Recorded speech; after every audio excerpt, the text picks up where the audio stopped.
It's the story that's causing a complete media frenzy in Iowa. Another school shooting case, this time in the state of Iowa. It was to where a 6th grade student was killed in a mass shooting in an Iowa school on Thursday that have been identified as authorities increased the number of victims reported in the horrific accident. Amir Jalal of 11 was shot 3 times in the shooting at Perry High School, the Iowa Department of Public Safety said in a release on Friday. The middle school student was one of 8 victims in the shooting. The Iowa Department of Public Safety said Friday increased in previously reported victims by 2. 7 people, 3 staff members and 4 students received wounds or injuries of varying degree, the agency said. The principal has been held a hero. The 2 students remain hospitalized while the other victims have since been treated and released, the agency said. The suspected shooter is a 17-year-old by the name of Dylan Butler. A student at the high school died from self-inflicted gunshot wound, authorities say.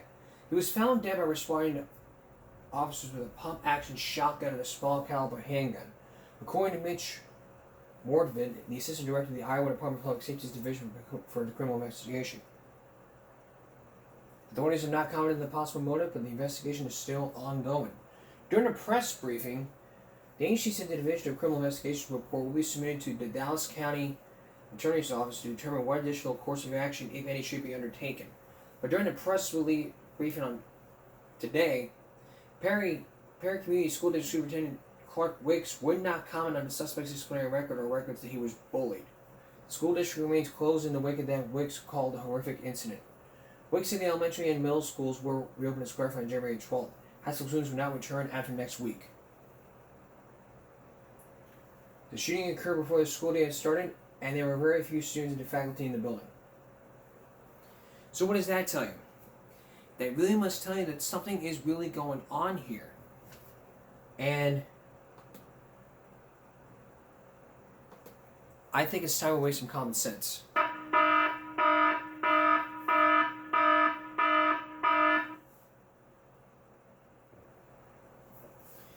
So when you're dealing with a school shooting, basically, look, the reason why these school shootings happen is because kids hate school.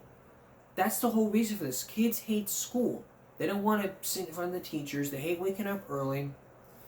They just hate, and they hate the school. They hate the teachers. They hate the system. They don't want to get up out of bed. They just don't. They just want to stay home, play video games, talk to their friends, go hang out, play basketball, whatever.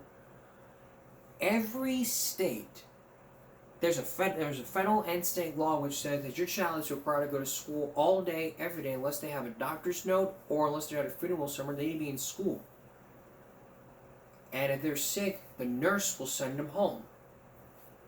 That's the point being here, but nobody gets the message. That's why all these school shootings happening because of everyone being bullied. That's not the way to handle this. If you are being bullied, you need to start talking to people, communicate, use your words. Don't be using weapons as a way to solve problems. We have words for a reason. Don't make any animal noise, ee-oh, ee-oh, ee-oh, like a donkey or a zebra. Use your words. Talk to people. There are counselors, principals. There's principals, assistant principals, superintendents that are willing to step in and help you. But you refuse that often. But all kids are refusing that help because they feel like the school failed them. And look, I get by your side of what's going on. I went to school and I've seen it all happening. All the bullying, all the intimidation. I've seen it all. Don't you be sitting up here and tell me, well, you never went to school, you never saw it all. As a matter of fact, I did. I walked through every hallway of that school and I've seen it all happening. All the fights, all the school shootings. I even watched it on the news. Heck, how did you think I created the show 7 years ago? Because of the issues that is being dealt with in our society today. But we have to make sure that this does not happen ever again. Ever again.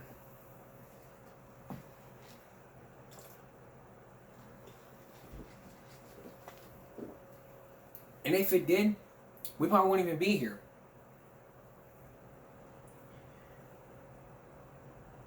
There's a funeral being held. But the very least we can tell you is that from Google, there's a day later, and the shooting strikes an imminent painful chord. And new developments came in, like the Albert principal distracted the gunmen. I mean, could this be similar to Uvalde? It probably could be similar to Uvalde, where the shooter killed himself. I mean, these previous two school shootings, this school shooting and the two came as similar. So you have Columbine, Uvalde, and Iowa. Those are very similar because the shooters killed themselves because they're afraid to go to jail. And the reason they're afraid to go to jail is because they don't want to deal with this. That's basically the whole reasoning why these kids don't want to go to school. They've got to stay home and talk to their friends. Or just go do whatever they want to do. It's not the way to handle this. If there's any more developments on this case, we'll let you know and we'll keep you posted. Coming up, our main focus, my top 15 favorite Dateline stories, as well as some bonus ones that you may like. You may have your favorite from watching previous episodes. But when we return, I'm going to tell you my favorites. Stay with us. Welcome back to the show. It's our Flashback Friday of the first day of the first week of 2024, which is going to be the end of the week for the new year. As we start to make the new year, we're looking back at some of our favorite memories like we've done throughout the years of this broadcast. We're going to have an annual New Year's party, but I had another story in mind with The Star is Born. If you haven't seen that previous episode from Wednesday, feel free to check that out. A story about three groups of girls who wanted to become famous. But in the end, it was up to them. They got on the record deal, but it got turned down for one reason. But they got back on the bandwagon. I think you'll like it. But you are going to be amazed at what my favorite Dateline stories are from showing you, as well as my reactions throughout the years of this broadcast. One second here, I want to add in one more.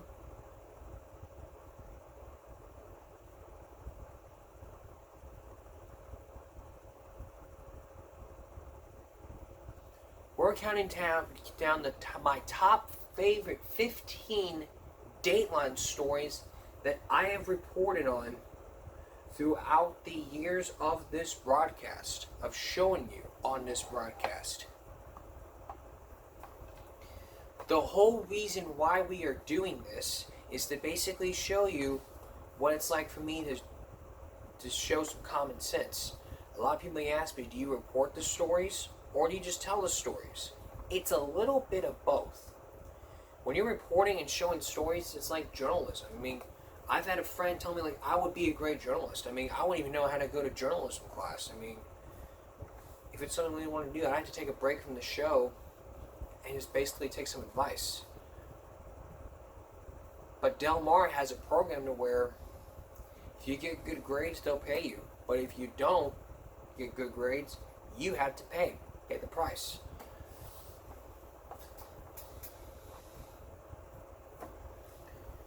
It's basically like signing a contract. Like, I swear I'll be my best behavior, this and this and that. That's probably the way it is. But nothing that mumble jumble talk. Let's get to the countdown. And to do so, we are going to show you the clips from the episode as I'm sitting down. So, what do you say we begin? What do you say we begin? Our top 15 favorite Dateline stories throughout this year. So we come in at number 15, the story of a dog's life.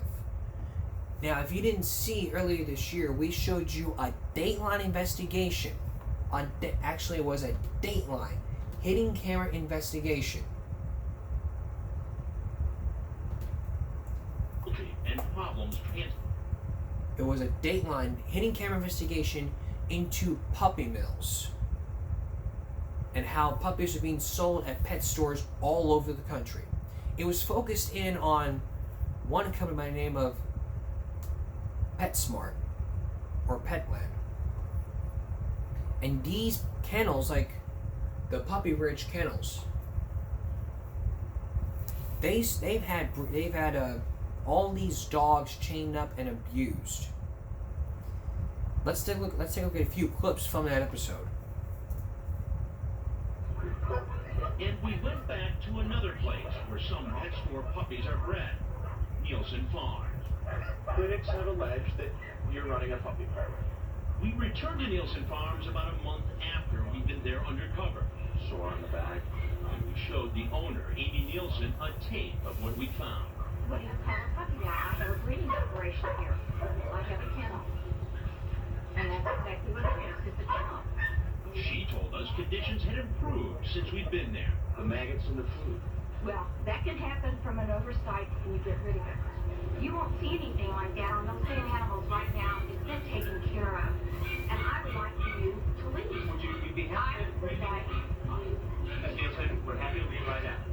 But if the animals have improved, we'd be happy to take a look. No, I'm not going to let you decide that. And just where do these puppy mill puppies wind up?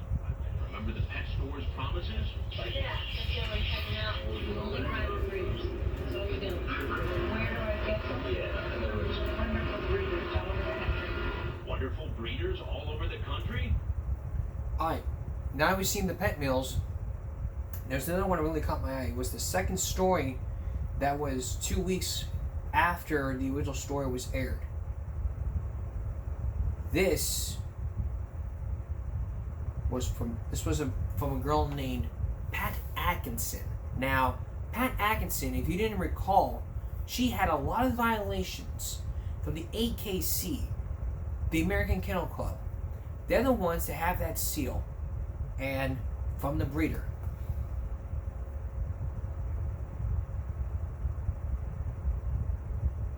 How easy is it? Take a look. Take a look at that portion. Just how much scrutiny is there? We decided to see what would happen if we attempted to register a litter of non-existent puppies. We simply claimed we mated this deceased AKC Golden Retriever with this spayed one. We filled out this one-page application which says we certified all the information was true. But our check for $20 in the mail soon had an AKC registered litter of 8 non-existent pups. Each puppy was sent its own individual registration form. Now we had papers to register 8 ineligible puppies. Or maybe even register something else. So we used 2 of these forms to register 2 real pets. $54 later, we got these gold-sealed AKC pedigrees certifying that our pets are purebred golden retrievers. Only our animals look nothing like golden retriever puppies because our pets are 13-year-old cats. The AKC declined our request for a taped interview and claimed that what we'd done was illegal and nothing more than a stunt. As for the AKC's gold seal, no matter what pet stores may want you to think, the AKC told us it is simply a registration, a kind of birth certificate. It cannot guarantee the health or quality of a dog. The AKC told us it's the government's job, not theirs, to inspect breeders. And it's the breeder's responsibility to be truthful when registering dogs. Even so, it says it does. And this scrutinize checks, it inspects, and has the power to take away the license. In the case of Pat Atkinson, which you're about to see, that's what happened. Here's a portion from that hidden camera footage.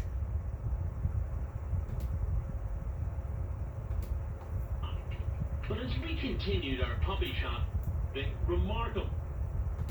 Thankfully, we found Atkinson advertising on the internet 4 months after she'd been raided. She had lots of ads, farm-raised poodles and chihuahuas, her precious little darlings. And here, she's looking for a loving family for her rare Chinese crested puppies. But we knew that Atkinson's breeding facility looked nothing like a happy family farm filled with scampering little pups. So Dateline answered one of those ads and paid a visit to the former puppy mill owner whose dogs had been confiscated. Hey, Dave. With our hidden cameras rolling, we saw a few dogs roaming around. There were no cages like we'd seen on the videotape of the raid. But Atkinson soon took our undercover producer on a drive about a half-mile back into the woods. Hidden away, she showed us some 100 breeding dogs, 20 different breeds. We purchased 2 dirty young standard poodles, and even though the American Kennel Club had revoked her purebred registration privileges 2 years before, when she wouldn't let its inspector onto her property, she handed us papers from the elite AKC under another breeder's name. Obviously, not all breeders who advertise in nude reviewing your... There are plenty of sources for purebred dogs and puppies. Check the internet for breednarians, quarter of all cats enter shows of a haunt. The dogs we purchased found good homes through a poodle rescue. The bottom line is, ask questions. That's exactly what we tried to do when we went back to the place where we bought our poodle. Chris Hansen with Dateline NBC. Yeah, basically, just do your homework, and if you're gonna buy dogs, do your homework and don't buy from, and just basically don't buy from pet stores. I mean, by looking at these comments, I wrote like this one from @son, it's 6RF. I have always adopted from the pound. Red Mirror 1746, and yet these places still exist. They pay a fine and continue their cruelty. Again from him, 2 years later. A reputable breeder would never sell puppies in a pet store. At Clover Moon Designs, this makes me sick. These puppy mill breeders and their overlookers in place protect animals. They should be animals should be subject to the same living conditions in jail for life. No one is accountable when it comes to making money. They pass the blame and so act smug. I think we raise common sense.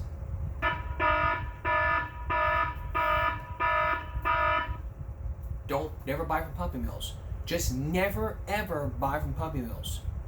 Buy from pet stores, even from cages, and have experts look at them. That way you'll know. And you'll know. We're going to have more of our countdown when we come back, especially some bonus ones. Stay with us. Tonight we are counting down my top 15 favorite Dateline stories throughout the 2023 year that we throughout this season and last season. Coming in at number 14, it's a company called Quickstar, or Amway to be exact. Now, if you don't know what Quickstar is a company that promises easy money. How does it work? You have to buy, sell, buy, sell, buy, sell. You buy the tapes and books, and then you have to sell their products.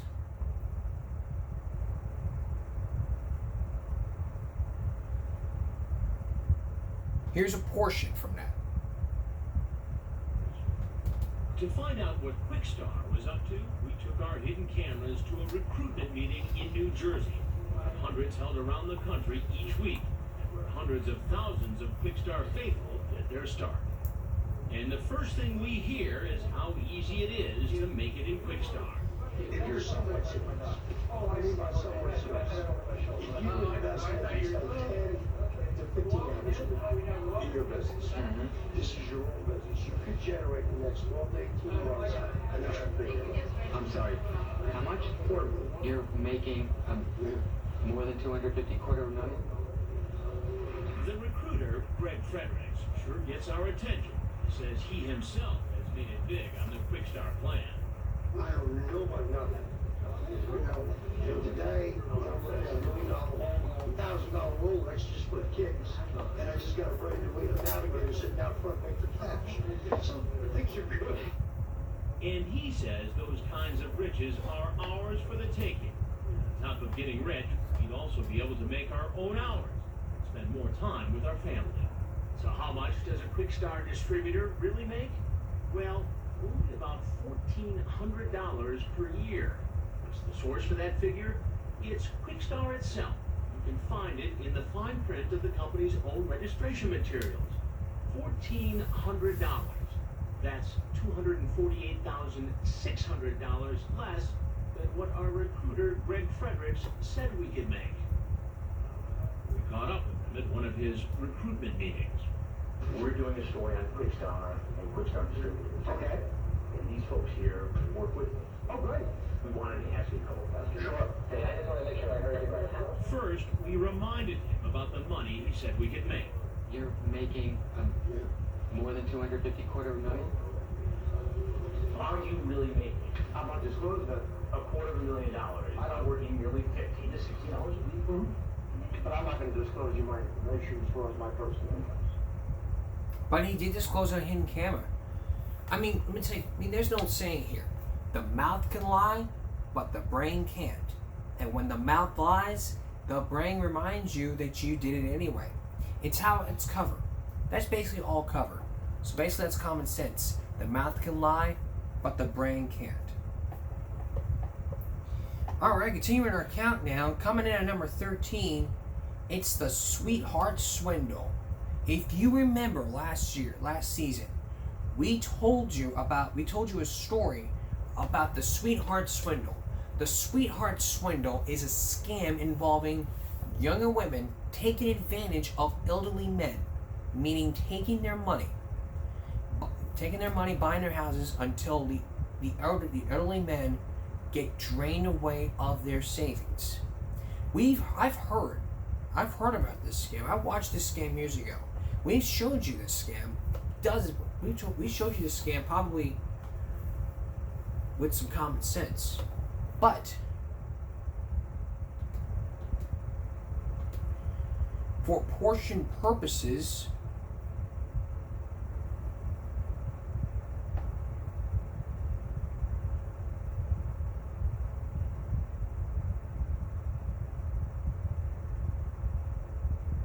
here's a portion of the episode. Not the whole thing, but here's a portion of how it gets done. Here's Chris Hansen. In a 6-month Dateline investigation, we got a startling and detailed look at how experts and victims say the Sweetheart Swindle works. It's a highly organized scheme, and we're going to show you step by step, beginning with a chance encounter. It had only been 3 weeks since 78-year-old Sam Kaplan lost his wife Beverly when Lisa Loio approached Sam and told him she'd been his wife's nurse. She went to a fruit market parking lot, calls you by name. Yes. She says, I was Beverly's nurse. How is she? You reveal that Beverly has died. It's almost as if these people were stalking you. They must have been stalking me, having found out my name and maybe where I live. These chance encounters, it turns out, sometimes start with a little research. They will actually follow the person. Next comes Finding a deep victim said they got them to do it with the promise. You remember Bonnie. She and Lisa were checking on Harry's property. Like her sisters, Bonnie has several aliases. Bonnie Ray, Bonnie Pay, Bonnie John, and Pat Midlow. And she used what appears to be a familiar Loio family tactic. Bonnie promised to care for 77-year-old Leo Kesty for the rest of his life in return for his house. But when family members found him feeble and unkempt, with most of his personal possessions missing from his home, they sued, and his conservator took the unusual step of chaining down his television to prevent it from being taken. This is one case where the Loios lost. It went to civil court, which almost never happens, and the court ordered Bonnie Loio to return the house and repay thousands. Even now, she still owes the money. Because of that, you may be wondering why these cases aren't prosecuted criminally. The answer is they almost never are, because it's hard to prove the women obtained the money under false pretenses, and because typically the men were so willing to give. Why were they so willing? Maybe because of the promise. And the promise can pay off, like it did for Anna Loio, the matriarch of the Loio family. Anna owns 5 acres of valuable... So that's how it's done. So, like we talked about, if you feel like you're being taken advantage of, you need to talk to somebody or talk to the police department about having a guardian eldership thing. And if you feel like it's happening, just file guardianship, just like it did. Now, who remembers the High Plains story? If you don't remember, you saw my reaction to the High Plains story. It was a story all about taking troubled kids and sending them to places like Arizona, Texas, Colorado. It was a story about children killing children and asking yourself these questions. These wondering questions. Do you put your child in prison or put them to juvenile correction centers? Or probably do something else? They turn to private corporations and taking children across state lines.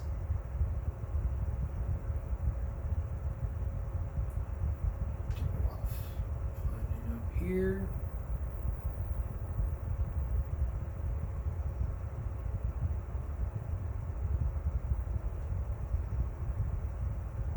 Ah, there you are. Here's a clip.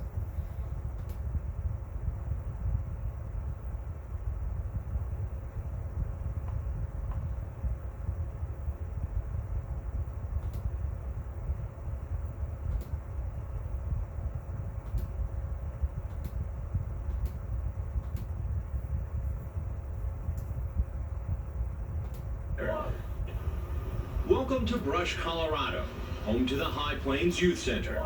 Although it's called a youth center, High Plains is really a for-profit juvenile prison holding kids with criminal records. Its mission, according to its own brochure, to change the behaviors and values of delinquent kids. An attractive alternative for some states, but at $175 a day per kid, the treatment doesn't come cheap. High Plains was earning several $1 million a year by taking in Illinois kids. That is, until Ron Davidson came to town.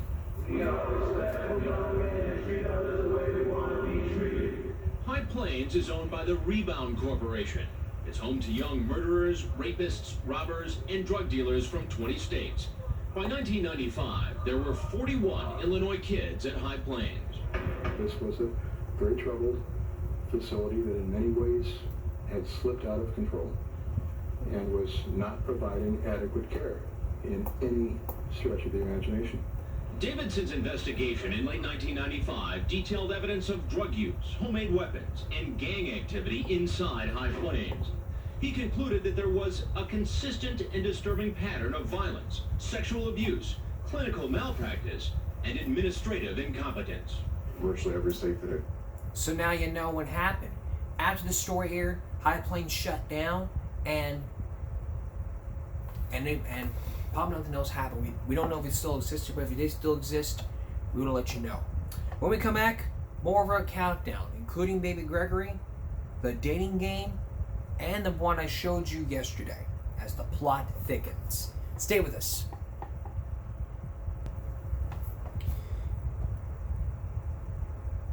All right, coming in at number 11. Do you remember the story of little Baby Gregory?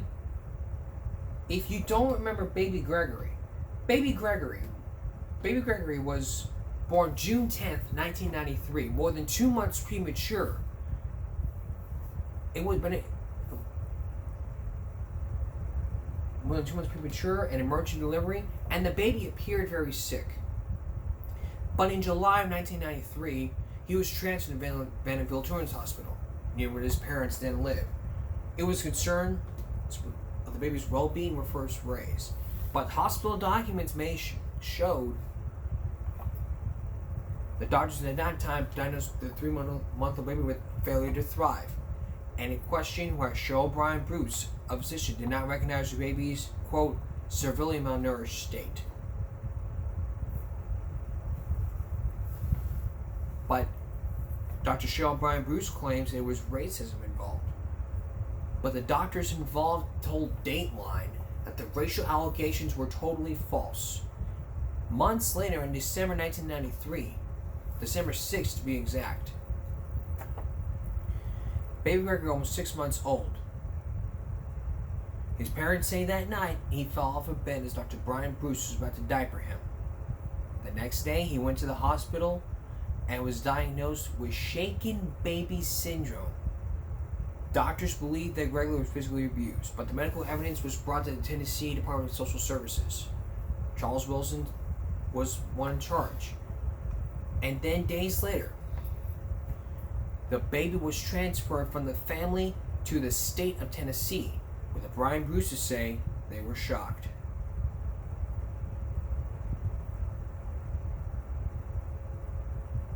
But she took matters in her own hands. In February, she told social workers she was going to take him for a walk, but instead fled with the baby to the Atlanta airport. The question is, what would drive her to do that? If you've watched the story this year, last season, you may have known the reason why. The whole reason is because if her child could die in the hands of the state of Tennessee. But the right diagnosis was called Alagille syndrome. It affects 1 out of every 70,000 births in the brain and in the eyes. But the twist of the story was from the Tennessee Department of Human Services. They issued a statement saying surprise reaction, a legal action that could be taken. But the one person who paid the price was baby Gregory himself. Number 10, The Dating Game. I mark this as number 10 as one of my favorites because, as you may know, I work in the kitchen at Mickey D's, and I know a lot about dating packages. Like you date prep so and so, you put prep on date dots. But grocery stores are not like similar to fast food restaurants. They may have dated products, but if you go to a grocery store and look at a steak, you might have realized it may have been dated twice while it was still fresh. Grocery stores should not have done that. What they need to do is, like, if it's expired, it should be thrown away. But no, they put a little tiny number on, and they put a second sticker on. If we had to raise some common sense, number 10 would probably raise a lot of common sense.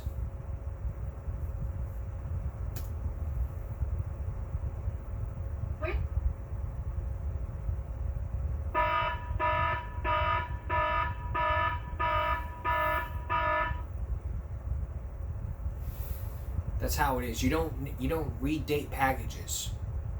That's a first. Alright, coming in at number 10. Coming in at number 9. The plot thickens. If you remember from Throwback Thursday, if you remember back in 2022, last season you saw my reaction to a story about a person who cooked up a murder for hire plot to kill America's toughest sheriff in Arizona. That led to him building a bomb, spending some time in jail with massive stacks of audio recordings this thick. And even lawyers would argue different sides of the case. In the end, though, he pleaded not guilty, and there could have been another trial where he sued the sheriff, but they denied everything. And the sheriff won't even talk. Nobody will know. Number 8, a pattern of suspicion. This one, and if you don't remember the pattern of suspicion, you're about to find out why I put it in the countdown. Because it had a lot to do with racism.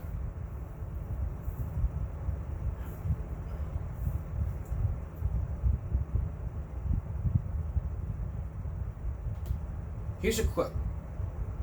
And now, a pattern of suspicion. That's how it was. Law enforcement agencies targeting African Americans because of the color of their skin. That was very similar to what we're about to show you.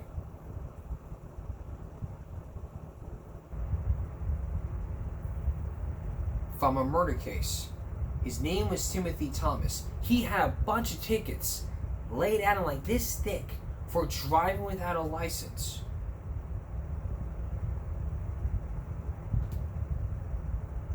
But listen. While they brought you up, did you always Driving with. think first? While it's clear Thomas broke the law, repeatedly driving without a license, the reason his tickets may be an indication of something larger is this. Think about it. Driving without a license is a non-moving violation that police can only detect after they've pulled you over. It's not a moving violation like running a red light, something police can see as you drive by.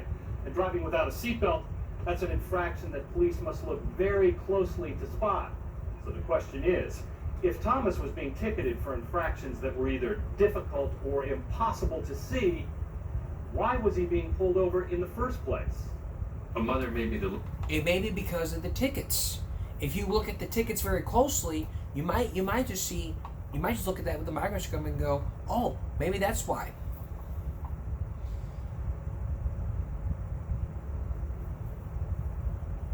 But even a lot of people look at those police reports, and even one person went to the supervisor in the case. Here's that clip. Been profiled man arrives at police headquarters, attempting to file a complaint that he'd been profiled and harassed. You think I harassed you? Yeah, I mean, Dammard's supervisor joins them, and Dammard, saying it was not racial profiling, tries to explain the law. You turned and walked again, twice. You turned and walked away from me. That, in that neighborhood, gives me reasonable suspicion to believe that you're doing something you're not supposed to be doing. The young man tries to explain what it's like to be stopped, searched, and embarrassed on the street. He asked 4 separate times to file a complaint, something entirely within his rights, but the officers won't hear of it.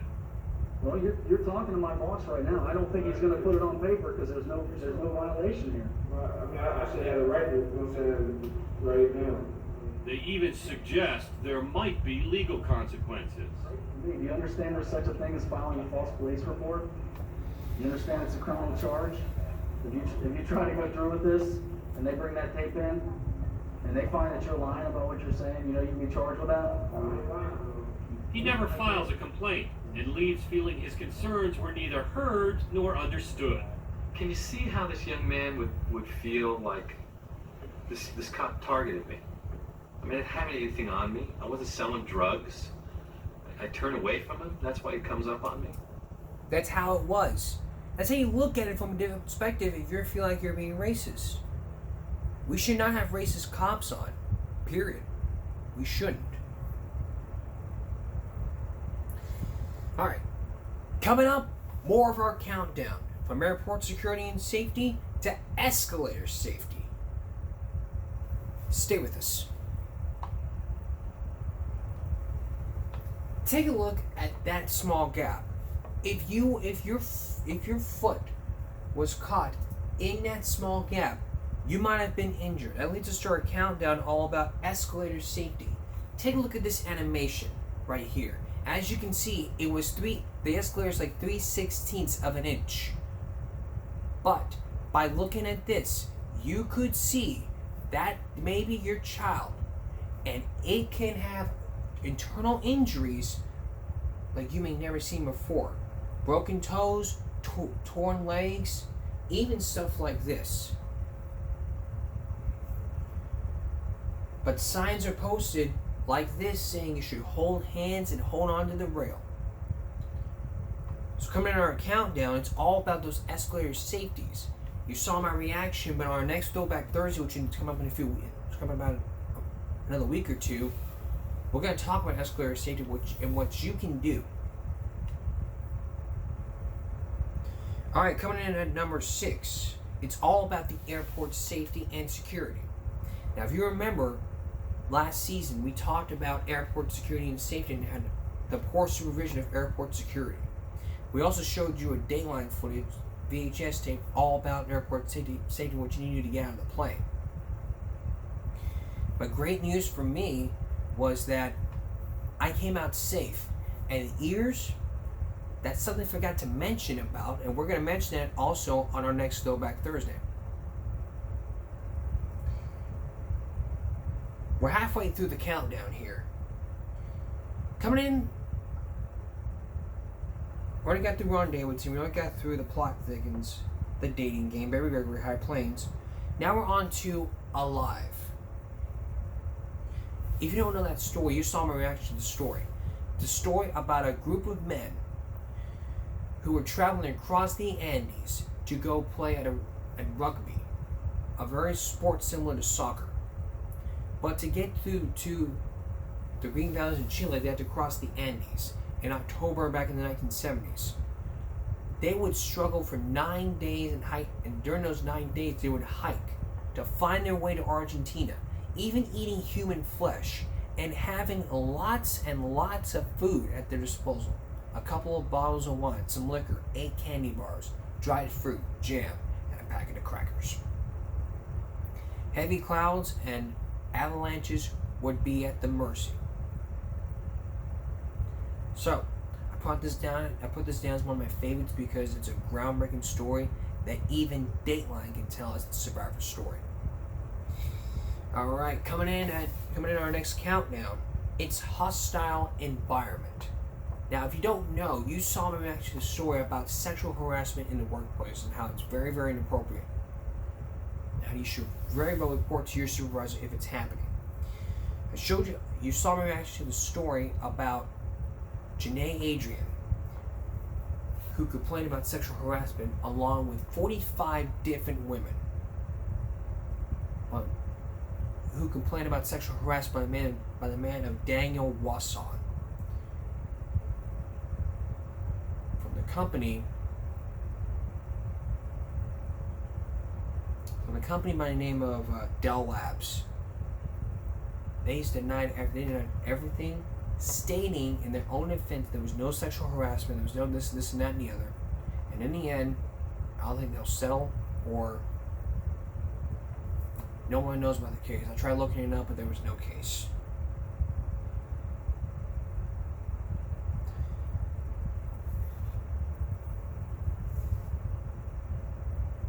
Alright. Coming in at number 2. I put this at number 2 for a reason. The Breakfast Blues.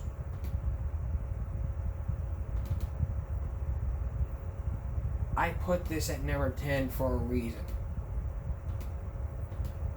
And number 2 for a reason because of all the because everyone's like fighting and bickering over the Breakfast Blues. Let's hear from this person. Gummy bears for breakfast? Yeah, seriously, would you even have gummy bears for breakfast? I would. I mean, look at that bowl. The colorful fruits of those gummy bears, full of sugar. Come on, get real. What happened to the traditional breakfast foods? There are millions and millions in American households in which mothers are fighting every morning with their children about eating breakfast. Dr. Arthur Frank is an obesity expert at George Washington University. Although he doesn't advocate gummy bear breakfasts, he thinks parents are far too fussy about the food their children eat or don't eat. It makes no difference what kinds of foods you select for breakfast. I mean, look at this. There's pancakes. Particularly healthy. There's bacon.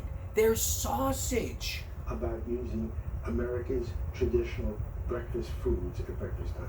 Frank says parents... Cereal. French toast. The conflict over breakfast is far a problem with breakfast. It's not really, they would have approved of cheese tortellinis. But Dr. Frank approved. But, listen. I don't see a particular reason why Sarah couldn't have tortellini or pizza or spaghetti or perhaps even strawberry shortcake.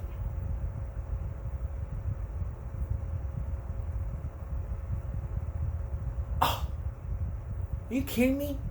It's a dessert. I mean, just look at the food groups here. You got your dairy, you got your meat, you got your vegetables, your fruit, and your grains. I mean, pizza, all that's good. But look at this. Strawberry shortcake is a dessert. What's gonna be next? Ice cream? Cheesecake? What the hell? I mean, don't just say this. There's a good point here. Don't just say no. Here's a good point. In the evening as it does in the morning. Dr. Frank says when choosing breakfast foods for your child, don't just say no. Focus on the nutritional value fun foods do have. Ice cream isn't ideal for any meal. It has a lot of fat and sugar. But it's not out of breakfast bounds. It is a serving of dairy, providing protein and calcium. I can't think of anything that's really inappropriate for breakfast. As long as you try to avoid too many fats and sugars, doctors recommend using your child's taste buds as a guide. But what if your child chooses none of the above? But breakfast is the most important meal of the day. And towards the end, here's what got me laughing. Listen. If you're really concerned about your child's eating habits, Dr. Frank recommends you call your pediatrician or a licensed dietitian. And what's the latest on Sarah's plate? Now 7 years old, and she has changed her breakfast menu to macaroni and cheese.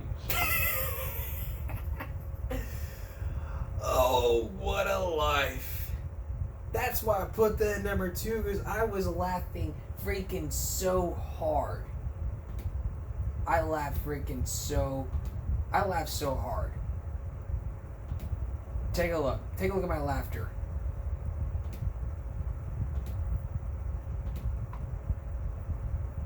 Years old, and she has changed her breakfast menu to macaroni and cheese.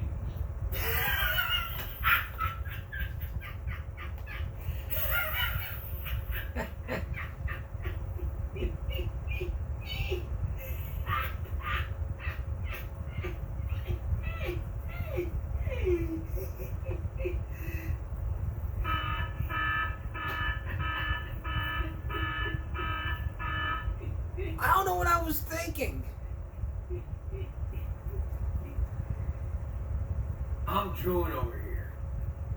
Listen what I say. Here? You kidding me? Where's the bacon? Where's the eggs? Where's the sausage? Where's the pancakes? The waffles? The French toast? Oatmeal? Cereal? All the traditional breakfast. Why gummy bears? Ice cream? Cheese tortellinis?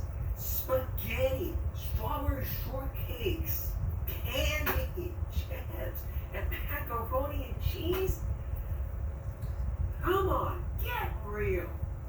Eat real breakfast. Pop-Tarts. I eat Pop-Tarts sometimes every day for breakfast. I sometimes have eggs, sausage, and bacon with some steak. I mean, inappropriate things for breakfast. I mean, I had to freaking Google. Breakfast. 20 oatmeal. To the food group. Fresh berries. Just look into the food group. Focus on nutrition, focus on the taste buds, and look at the food groups. That way you can know. That way you can know what's going on. When we come back, what's gonna be your number one? When we come back, my number one favorite Dateline story of all time. And you may like this because your comments are coming up next. Stay tuned. Who remembers this face? This beautiful smile? That beautiful hair? He is number one in our countdown. A Lesson from Ben. My most far viewed video ever, with over 30,000 views in just 2 years and over 30 comments blowing up that blew up this video. And your name could be listed on these comments here right now. So let's take a look at a few. Kimberly Landers, 3270. It's terrible that a hospital can be so callous with the lives at stake.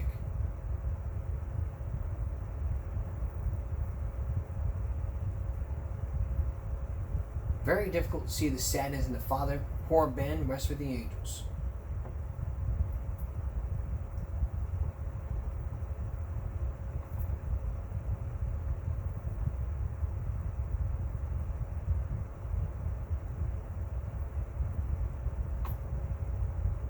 I can't believe how numbskull physician operates that could be the hospital director's ignorant.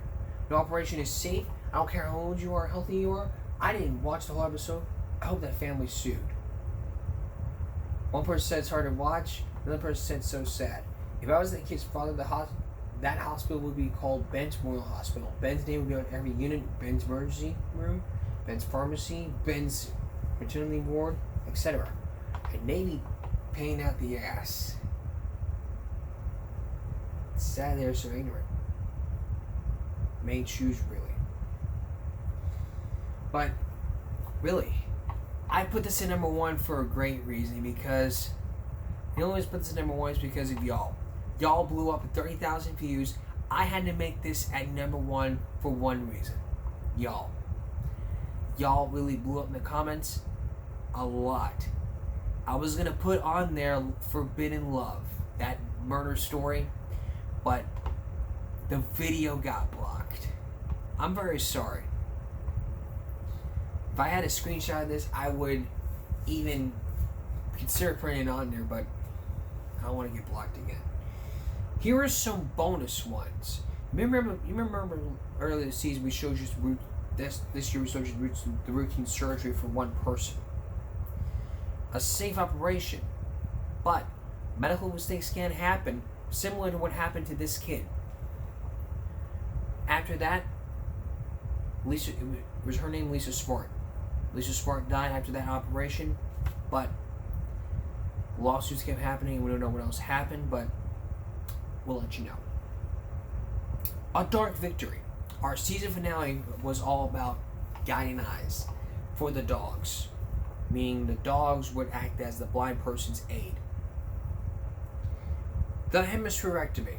Y'all saw my reaction to the 3 hemispherectomy stories about the 2 hemispherectomy stories in Dateline, talking about Casey Caves. She had a surgery to take out half the brain. That was a surgery to where you would have half the brain removed to have lots of creative thinking and problem solving. On the road again. I put it on there because a lot of people are not realizing that cars can't be fixed. So they just put them back on the road with a lot of great risks. And no one is doing their homework to realize why. Finally, I put on here, filing a report. The NYPD, this is from those 2 videos that this is actually from those 2 videos that I put on there about a month or 2 ago.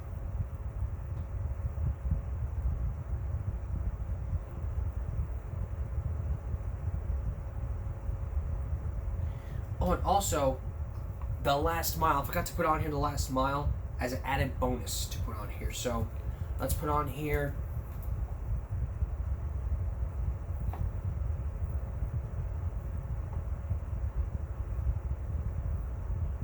The Last Mile. If you don't remember The Last Mile, it was a story all about one man who was sentenced to death, but he admits to do it.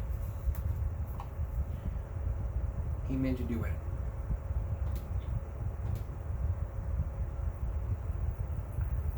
Alright, let's find that story. Okay, police abuse. Okay, this was Copland and NYPD Blues. Those 2 stories are all about filing false police reports. That was one. And the second story was all about police abuse. That's how it was, and I'm really glad that this thing was done. Well, that's it. That's the countdown here. You may have your favorite.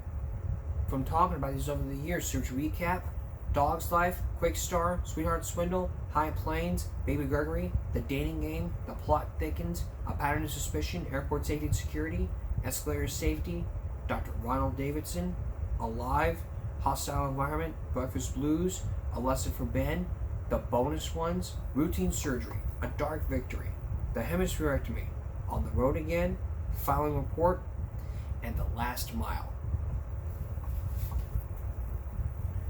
So those are my favorite stories, and when we come back, a preview of tomorrow's broadcast. And I think you're really going to like this one. Stay with us. Coming up on tomorrow's Give Me a Break, this man says he never committed a crime, but he escaped, disguising himself with a new name, until a young reporter decided to blow the whistle and reveal his real name. But if she would reveal it, it would tear up his life and people would find out. It's the story about the fugitive. That's tomorrow.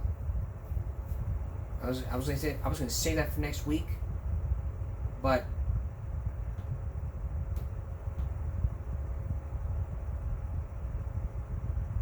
I just feel like it had to be shown. Now, do we have time for a Bible break? Yeah, we do. Alright.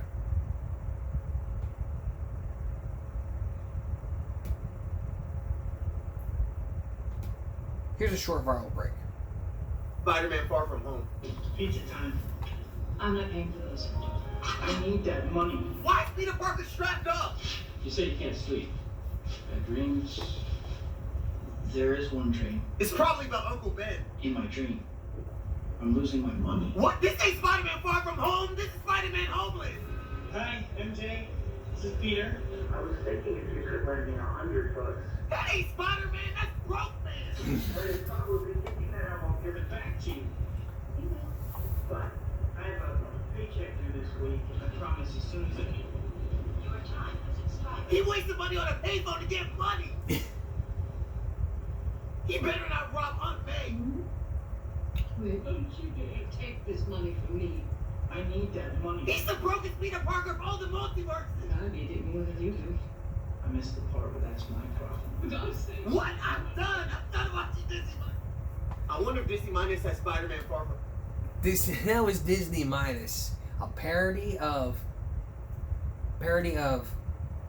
Disney Plus. Your attitude, and it's a problem. No, you got a problem. One more. I'm tired of your attitude, and it's a problem. No, you got a problem with my attitude, and that's not my problem. Change your attitude, or I'll send you home. Go ahead and make my day, please. I'm tired of your attitude, Wow. and it's a problem. No, you got a problem with my... Problem with attitude. That's just the problem. Wow. That's it for Give Me a Break for this Friday going to Saturday. We'll see you again for Give Me a Break Saturday night. For all of us here at YouTube at Give Me a Break, stop bullying, speak up. Concentration, not strength. No jaywalking. Your body, your choice.